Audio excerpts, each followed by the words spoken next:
Bonjour et bienvenue dans le cours de français C1 de l'école Roudian. Je suis votre professeur Romain.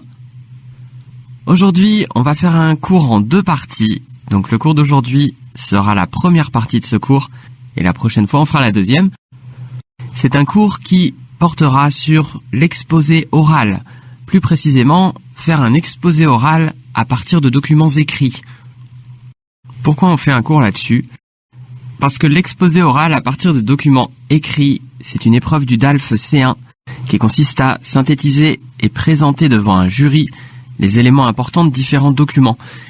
Donc si vous passez le DALF C1, vous aurez cette épreuve à l'oral où le jury vous donnera plusieurs documents que vous devez lire, vous devez en faire une synthèse et ensuite présenter cette synthèse à un jury. Mais ce genre de synthèse, c'est pas si facile à faire, ça prend du temps et il faut une méthode.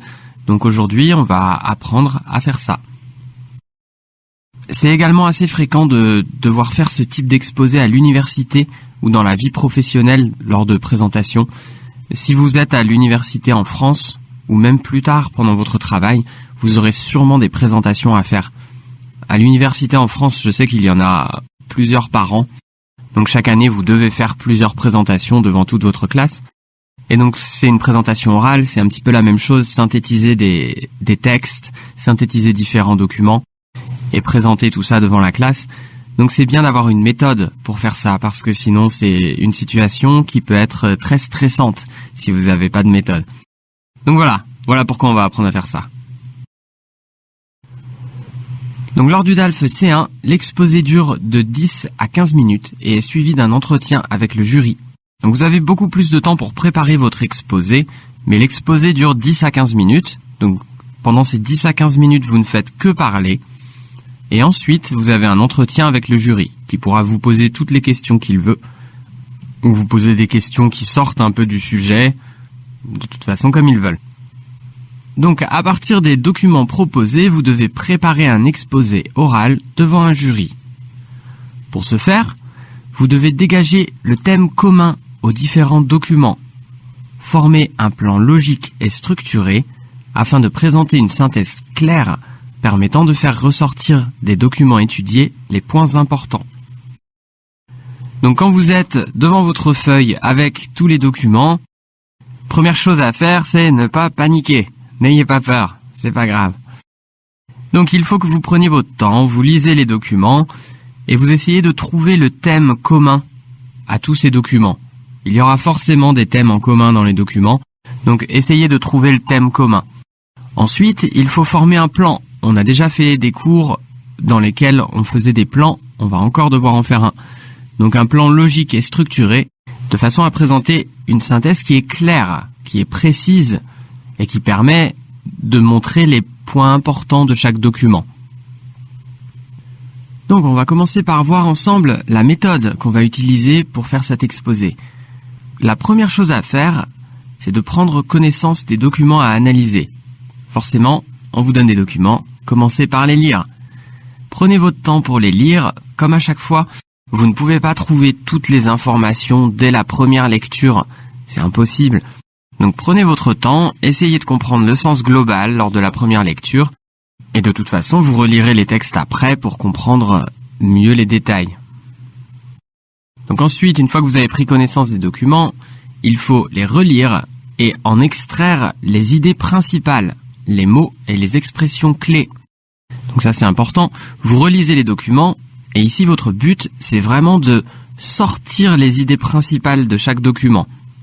Vous prenez une feuille et vous écrivez dans chaque document les idées principales. Écrivez aussi les mots-clés, si vous voulez. Les mots et les expressions clés, ça pourra vous aider après pour construire votre plan. Troisième chose, une fois cette opération faite, on peut commencer par préparer le guide qui nous aidera pendant l'oral. La rédaction d'un plan détaillé, d'une introduction et d'une conclusion.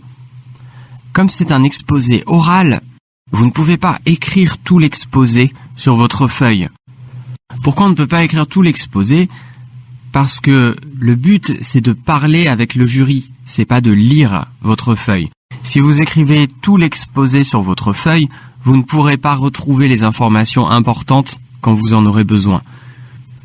Donc, Ce que vous devez préparer, c'est pas l'exposé à l'écrit, c'est un guide. Et donc pour préparer ce guide, qu'est-ce que c'est que ce guide? C'est l'introduction, la conclusion et un plan détaillé, un plan très détaillé même, avec toutes les principales idées. Vous pouvez mettre de la couleur, vous pouvez espacer, comme vous voulez, mais il faut que ce soit vraiment très très clair. Comme ça, quand vous êtes devant le jury, vous jetez juste un petit coup d'œil, ça veut dire vous regardez juste un tout petit peu votre feuille, et vous voyez l'idée que vous voulez utiliser. Ensuite, c'est à vous d'utiliser vos compétences en français pour reformuler, recréer une phrase pour expliquer cette idée au jury. Voilà, enfin, dernier point, il est nécessaire de s'entraîner seul à l'oral pour pouvoir se chronométrer, améliorer ses transitions, sa diction, etc. Donc à la maison, vous pouvez vous entraîner à faire un exposé oral comme ça, comme celui qu'on va faire aujourd'hui et la prochaine fois. Et vous pouvez le répéter, vous pouvez le lire ou vous pouvez essayer de parler comme si le jury était là. Pourquoi faire ça? Parce que ça vous permet de vous chronométrer, ça veut dire de mesurer le temps dont vous avez besoin pour faire cet exposé. N'oubliez pas, l'exposé c'est 10 à 15 minutes. Donc il faut être capable de mesurer et de contrôler le temps. Ensuite, pour améliorer ces transitions, quand vous passez d'une partie à une autre partie, vous ne pouvez pas dire 1, 2, vous ne pouvez pas faire ça. Il vous faut des phrases de transition entre chaque partie. Donc pour améliorer vos transitions, c'est bien de s'entraîner un peu à l'oral, de les prononcer. Ça permet aussi d'améliorer sa diction. Essayez de parler sans stress. Parlez tranquillement. Vous n'avez pas besoin de parler vite, mais il faut essayer de parler couramment, sans stress, tranquillement et de manière fluide. Voilà, donc pour faire cet exposé, on va utiliser 3 documents. Vous les avez maintenant sous vos yeux. Vous pouvez voir, le premier document est un très long texte. Mais si vous regardez bien ce très long texte, vous verrez qu'on l'a déjà étudié ensemble. Donc vous pouvez reprendre votre cours précédent si vous voulez, reprendre vos notes, ou peut-être que vous vous en rappelez suffisamment. On a déjà étudié ce texte ensemble.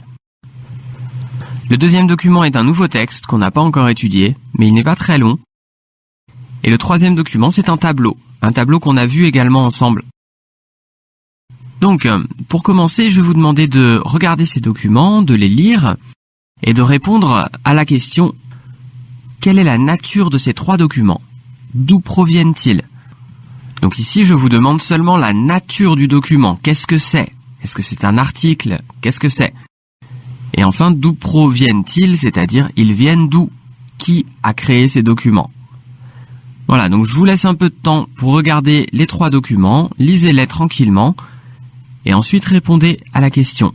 On se revoit tout de suite après. Bon courage!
Voilà, donc on va voir ensemble les réponses. Donc le document 1, Le document est un article d'Élodie Moreau, paru le 15 août 2009, dans le quotidien La Croix, et commentant les résultats d'une enquête sur les valeurs des Français. Donc on avait déjà vu ce document précédemment. Donc un article qui est paru dans le quotidien La Croix. On a parlé aussi des quotidiens français. Vous savez, certains quotidiens sont neutres, certains vont être de gauche, politiquement, certains vont être de droite. Il y a aussi d'autres types de quotidiens. Le quotidien La Croix en France, c'est un journal qui se situe à droite et qui est un journal catholique, donc en rapport avec la religion. C'est pour ça qu'il s'appelle La Croix.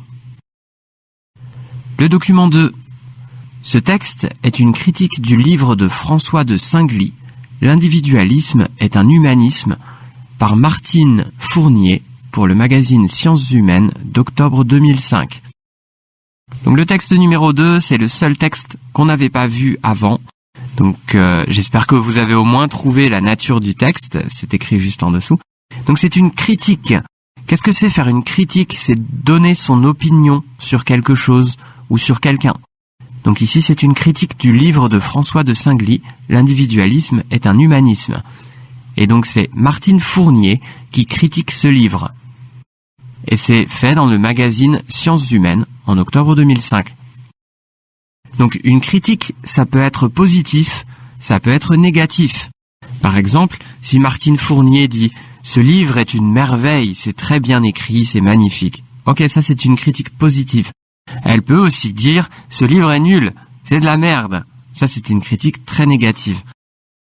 Donc le mot critique est un mot neutre, mais dans le langage oral en France, critiquer quelqu'un, c'est dire des choses négatives sur quelqu'un. On n'utilise jamais à l'oral critiquer dans un sens positif.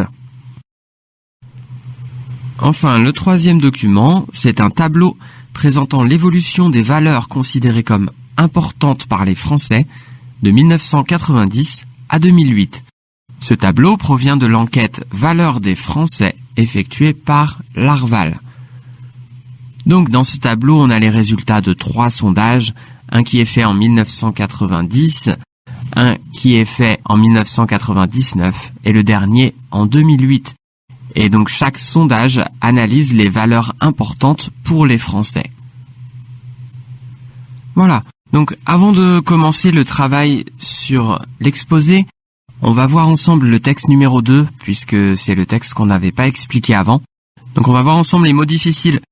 Si vous trouvez que le premier document est trop difficile, qu'il y a des mots que vous ne comprenez pas dans le premier document, vous pouvez retourner voir notre cours précédent, le cours numéro 11. Et donc dans le cours numéro 11, on explique ce texte. Donc aujourd'hui, on va juste expliquer le document 2. Donc le document 2, on va l'expliquer partie par partie. On va commencer par la première partie et je vais commencer par lire. L'individualisme est un humanisme. L'individualisme a souvent mauvaise presse dans les discours contemporains. On a tendance à lui imputer tous les maux de nos sociétés. Égoïsme, compétition, exclusion, communautarisme, voire déliquescence morale. Erreur, explique le sociologue François de Singly dans ce petit essai argumenté et percutant. Si l'on assimile l'individualisme à ces réactions adolescentes du type « j'ai bien le droit de faire ce que je veux », il est au contraire fruit d'une pensée élaborée depuis la Renaissance. L'individualisme est un projet de société dans lequel chacun devrait trouver les meilleures conditions de sa réalisation et de son épanouissement. La Révolution française, déjà, est par excellence une révolution de l'individualisme, nous explique l'auteur, qui donne à chacun un statut égal de citoyen. Un siècle plus tard, l'invention de l'isoloir en est aussi une pure émanation. Bien, on va commencer par s'arrêter ici et expliquer les expressions ou les mots difficiles. La première expression que j'ai choisi d'expliquer, c'est « avoir mauvaise presse ». Vous voyez, l'individualisme a souvent mauvaise presse. Avoir mauvaise presse, ça signifie avoir mauvaise réputation. Parce que si la presse, ça signifie les médias. Donc si la presse dit de mauvaises choses sur vous, vous aurez une mauvaise réputation. Donc avoir mauvaise presse, c'est une façon de dire avoir mauvaise réputation. Ensuite, j'ai choisi d'expliquer le verbe imputer. Imputer quelque chose à quelqu'un, ça veut dire attribuer une faute à quelqu'un, accuser quelqu'un de quelque chose. Voilà, donc accuser quelqu'un de quelque chose, c'est imputer quelque chose à quelqu'un. Attention, ici le quelque chose est devant. Ensuite, un nom, la déliquescence, c'est un nom féminin, la déliquescence. Ça signifie la décadence ou la décomposition résultant de la violation des règles morales. Donc quand on dit par exemple qu'une société est en déliquescence, ça signifie qu'elle est en décadence. Ça veut dire que les règles de morale sont de moins en moins appliquées dans cette société. La société va de mal en pis. Elle est de pire en pire. Par exemple, il y a de plus en plus de vols, de plus en plus d'agressions. On peut dire que c'est une société en déliquescence. Le mot suivant, c'est un adjectif percutant. Donc cet adjectif signifie quelque chose qui atteint son but avec force, sûreté et frappant. Par exemple, on va utiliser ce mot pour un argument. On va dire c'est un argument percutant. Ça veut dire que c'est un argument qui est fort et qui est efficace. Ici dans cette phrase, c'était ce petit essai argumenté et percutant. Un essai, c'est un petit texte, un petit livre. On appelle ça un essai. Donc ce petit essai argumenté et percutant, ça signifie qu'il est argumenté et qu'il est fort, qu'il est efficace. Normalement, le verbe percuter quelque chose ou percuter quelqu'un, ça veut dire heurter quelqu'un. Par exemple, vous êtes dans votre voiture et vous percutez un mur. Ça veut dire que vous avez frappé dans un mur. Votre voiture est entrée dans un mur. C'est le sens du verbe percuter. Donc ici, l'adjectif a un sens figuré. On ne percute pas réellement quelque chose. L'argument ou l'essai, le livre du monsieur ne percute personne. Mais il est efficace, il est fort. Donc on dit qu'il est percutant. Il percute nos esprits. Le mot suivant, c'est un nom, la Renaissance. La Renaissance, c'est une période historique en Europe qui démarre en 1453, plus ou moins 1453, la date n'est pas fixe, et qui se termine plus ou moins en 1610. Donc elle succède à l'Antiquité de moins 3500 à 476 et au Moyen-Âge de 476 à 1453. C'est les périodes historiques de l'Europe. L'Antiquité s'arrête en 476, c'est la chute de l'Empire romain. Après, une fois que l'Empire romain d'Occident, de l'Ouest, est détruit, donc de 476 à 1453, c'est le Moyen-Âge. Et en 1453, c'est la chute de la ville de Constantinople, donc la chute de l'Empire romain d'Orient, de l'Est. Et à partir de là, c'est la Renaissance. Et ce jusqu'en 1610, avec la mort du roi de France, Henri IV. Donc voilà, la Renaissance, c'est une période de l'histoire de France, de l'histoire de l'Europe. Ensuite, nous avons un nom, l'épanouissement. C'est un nom masculin. L'épanouissement, c'est le fait d'être bien dans sa peau, d'être bien dans son corps. Ensuite, une expression, par excellence. Donc, par excellence, ça signifie tout particulièrement. La phrase, c'était « La Révolution française, déjà, est par excellence une révolution de l'individualisme ». Donc vous pouvez transformer « La Révolution française, déjà, est tout particulièrement une révolution de l'individualisme ». Voilà, donc par excellence, c'est tout particulièrement. Ensuite, nous avons un autre nom, un isoloir. L'isoloir, c'est le lieu dans lequel on s'isole. S'isoler, ça veut dire se placer à l'écart des autres, donc ne pas être avec les autres. Et on utilise ce lieu pour voter. Donc en France, quand on va voter, par exemple pour choisir le président, on va dans une pièce, on prend des papiers sur lesquels sont inscrits le nom de tous les candidats, donc un papier par candidat. On prend ensuite une enveloppe, et là, on va dans un isoloir. Un isoloir, c'est un peu comme la pièce où vous essayez les vêtements dans les magasins, les cabines d'essayage dans les magasins. Donc on se met dans cet isoloir, on ferme l'isoloir, et ensuite on choisit le candidat qu'on veut, on met son papier dans l'enveloppe, on jette les autres à la poubelle, et on va voter. Voilà, donc l'isoloir, c'est le lieu, la petite pièce qui ressemble à une cabine d'essayage dans les magasins, où l'on va pour voter. Enfin, le dernier mot de cette partie, c'est une émanation. C'est un nom féminin. Une émanation, c'est ce qui provient de quelque chose ou de quelqu'un. Donc dans cette phrase, l'invention de l'isoloir en est aussi une pure émanation. Ça signifie que l'invention de l'isoloir provient de l'individualisme. Voilà, on va maintenant regarder ensemble le deuxième paragraphe de ce texte, et donc je vais commencer par lire.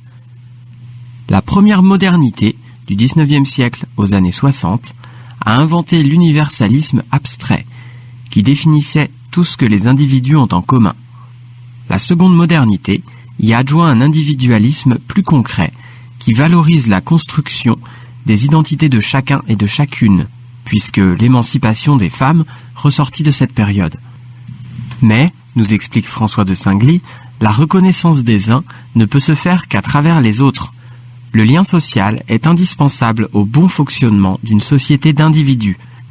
Ces différentes facettes, de l'amour dans les relations intimes à la conscience d'appartenir à une commune humanité, sont le ciment du projet individualiste. Voilà, donc on va expliquer les mots et les expressions difficiles. Le premier mot, c'est un nom, l'universalisme, nom masculin. L'universalisme, c'est une philosophie selon laquelle les humains peuvent toujours s'organiser entre eux par consentement universel, c'est-à-dire l'accord de tous, et considère donc la société comme un tout. Il s'oppose avec l'individualisme qui considère les individus indépendants les uns des autres. Donc l'universalisme, c'est une philosophie, c'est une pensée qui considère que les humains par rapport aux animaux peuvent toujours trouver des solutions en discutant entre eux, par accord, en trouvant un accord. Et donc il considère la société comme un tout. Si la société va bien, les individus qui vivent dedans vont bien également. Alors que l'individualisme, c'est le contraire.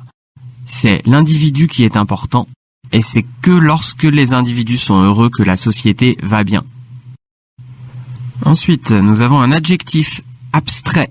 Quelque chose qui est abstrait, c'est quelque chose que l'on ne peut pas voir, mais que l'on peut concevoir par l'esprit.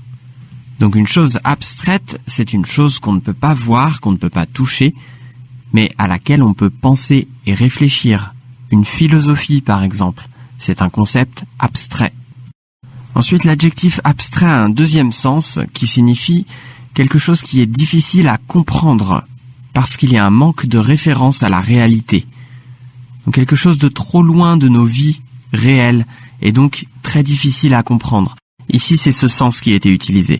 L'universalisme abstrait, ça signifie qu'il n'a pas de rapport avec nos vies, et que donc les gens n'arrivent pas à vraiment comprendre ce concept. Le mot suivant, c'est aussi un adjectif concret. Alors concret, c'est l'inverse d'abstrait. C'est quelque chose qui est réel, perceptible, donc que l'on peut voir, que l'on peut entendre, et c'est quelque chose de tangible. Tangible, ça signifie que l'on peut toucher. Donc concret, c'est l'inverse d'abstrait. Le mot suivant est également un nom, émancipation. L'émancipation, c'est un nom féminin, comme tous les noms qui se terminent par T-I-O-N, ils sont tous féminins. L'émancipation, c'est l'action de s'affranchir d'un lien ou d'un état de dépendance. Donc en fait, c'est rompre un état de dépendance, devenir libre. Par exemple, l'émancipation des femmes, ça signifie la prise d'indépendance des femmes. Enfin, le dernier mot pour ce paragraphe, facette. Une facette, c'est également un nom. Donc c'est une petite face, comme tous les mots qui se terminent par ET, E, ou alors E de TE, et. Ça veut souvent dire petit. Donc facette, une petite face. On dit par exemple les facettes d'un diamant, parce que le diamant a beaucoup de petites faces. Ou alors les yeux à facettes pour les insectes. Vous savez, les mouches, les araignées ont des yeux avec des petites faces dessus. Donc on appelle ça des yeux à facettes. Le deuxième sens de facette, c'est-à-dire un des aspects, un point de vue sous lequel on peut voir une chose. On peut voir une chose, on peut voir un problème sous différents points de vue. On peut le voir de différentes facettes. Voilà, on va maintenant lire ensemble la troisième partie du texte. On en est bien loin, marmonneront certains pessimistes. Pas tant que cela, rétorquent les optimistes dont fait partie l'auteur. Si les conditions sociales, qu'il étudie méthodiquement à travers l'école notamment, ne sont certes pas toutes réunies pour que la société accepte pleinement la liberté et la singularité de tous, sans discrimination, sans souffrance et sans injustice, l'hypermodernité est marquée aussi par des tendances qui permettent d'espérer le développement du care, de l'humanitaire, de l'altermondialisation et d'individus qui ne visent pas nécessairement la réussite et l'enrichissement. Voilà, on va maintenant expliquer les mots difficiles. Le premier mot, c'est un verbe, le verbe marmonner. Marmonner, c'est grommeler. Et grommeler, ça veut dire murmurer de façon hostile. Donc murmurer, c'est parler tout bas, comme ça. De façon hostile, ça veut dire des mauvaises choses. Donc marmonner, c'est... Voilà, ça c'est marmonner. Le deuxième mot est également un verbe, rétorquer. Rétorquer, ça veut un petit peu dire répondre, mais c'est une certaine façon de répondre. C'est retourner les arguments, ou alors les raisons, les preuves dont quelqu'un s'est servi, contre lui. Par exemple, quelqu'un vous dit quelque chose, vous utilisez son argument contre lui. Ça, c'est rétorquer quelque chose. Ensuite, on a un adverbe, méthodiquement, qui signifie avec méthode, avec logique, avec régularité. Ici, c'est écrit que l'auteur étudie les conditions sociales méthodiquement. Là, ça veut dire avec régularité, avec méthode, avec logique. Ensuite, nous avons un nom, une singularité.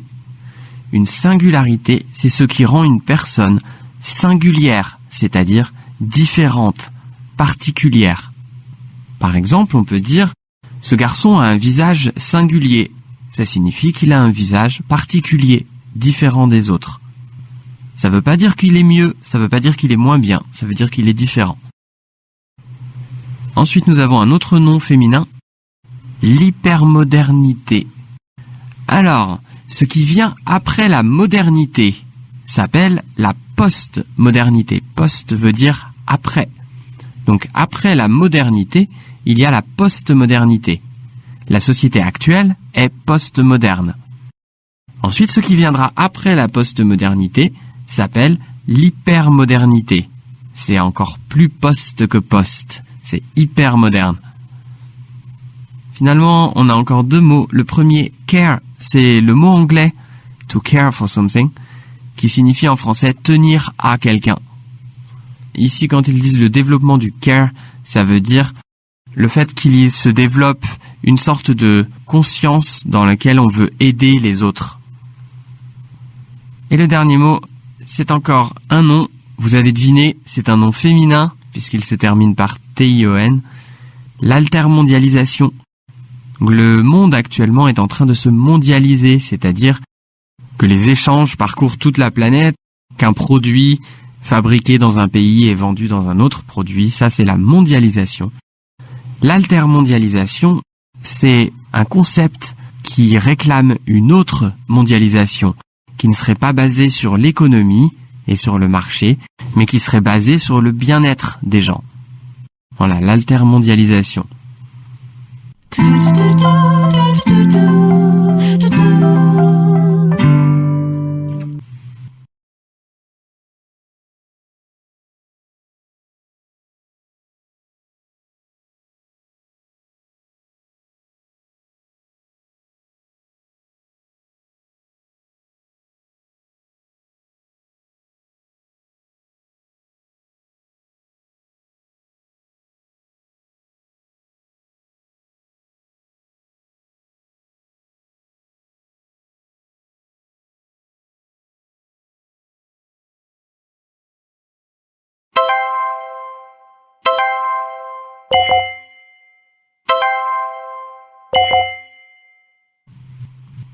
Voilà, donc maintenant vous connaissez tout le vocabulaire du document 2. On a déjà vu ensemble le document 1 et le document 3 dans les cours précédents. Donc maintenant je vais vous demander de lire attentivement ces trois documents pour la deuxième fois et de relever et résumer les idées principales de chaque document. Donc vous devez relever et résumer les idées principales pour chacun des 3 documents. Donc d'abord, vous relevez les idées principales dans chaque texte. Une fois que vous avez relevé les idées principales de chaque texte, vous pouvez les souligner, les surligner comme vous voulez. Une fois que vous les avez, vous utilisez les idées principales pour faire un petit résumé de chaque document. Vous vous rappelez, on a déjà vu un petit peu comment faire le résumé dans les cours précédents. Vous faites juste un tout petit résumé de 4-5 lignes maximum pour chaque document. Voilà, à tout à l'heure.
Voilà, donc vous pouvez voir que dans les textes, j'ai surligné en couleur les idées principales pour le document 1 et le document 2.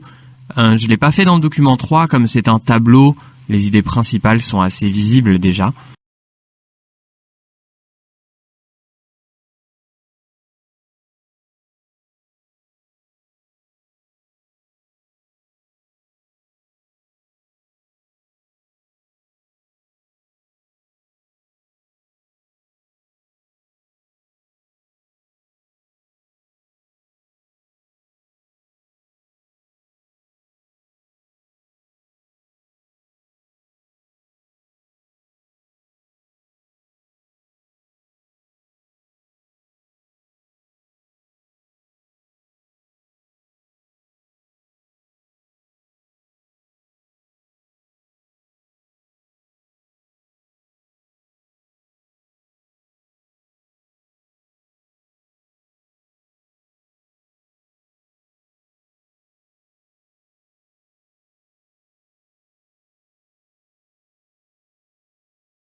Donc, on va regarder ensemble le résumé de chaque document que je vous propose.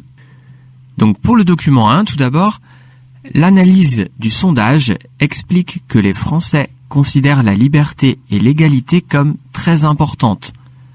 L'analyse met aussi l'accent sur l'importance des valeurs humanistes et sur une individualisation de la société qui ne va pas à l'encontre des principes de solidarité.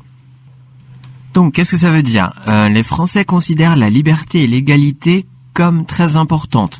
Considérer quelque chose comme, ça veut dire penser que quelque chose est. Donc, les Français pensent que la liberté et l'égalité sont très importantes. Ensuite, dans la deuxième phrase, l'analyse met aussi l'accent sur l'importance des valeurs humanistes. Mettre l'accent sur, ça signifie souligner quelque chose ou lui donner de l'importance. Ici, vous voyez, derrière, il y a déjà le mot « importance ». Donc, on ne peut pas dire « l'analyse donne de l'importance à l'importance des valeurs ». On ne peut pas utiliser 2 fois le mot « importance ». Donc, on va utiliser un synonyme, mettre l'accent sur quelque chose. Le document 2. Selon François de Sigli, l'individualisme serait une forme d'humanisme et non une forme d'égoïsme. En effet, si l'objectif de l'individualisme est la réalisation individuelle, cette dernière ne peut se faire qu'au travers des autres. Dans le document 2, on a vu que l'auteur considère l'individualisme comme une forme d'humanisme, c'est-à-dire quelque chose qui aide l'humanité, et pas comme une forme d'égoïsme. L'égoïsme, vous savez, c'est le fait de faire les choses que pour soi-même, sans jamais penser aux autres. L'humanisme, c'est l'inverse de ça. Et dans ce même texte, l'auteur dit que l'individualisme, c'est la réalisation individuelle, donc que chacun réalise ce qu'il a envie de faire, mais qu'on ne peut pas faire ça sans les autres.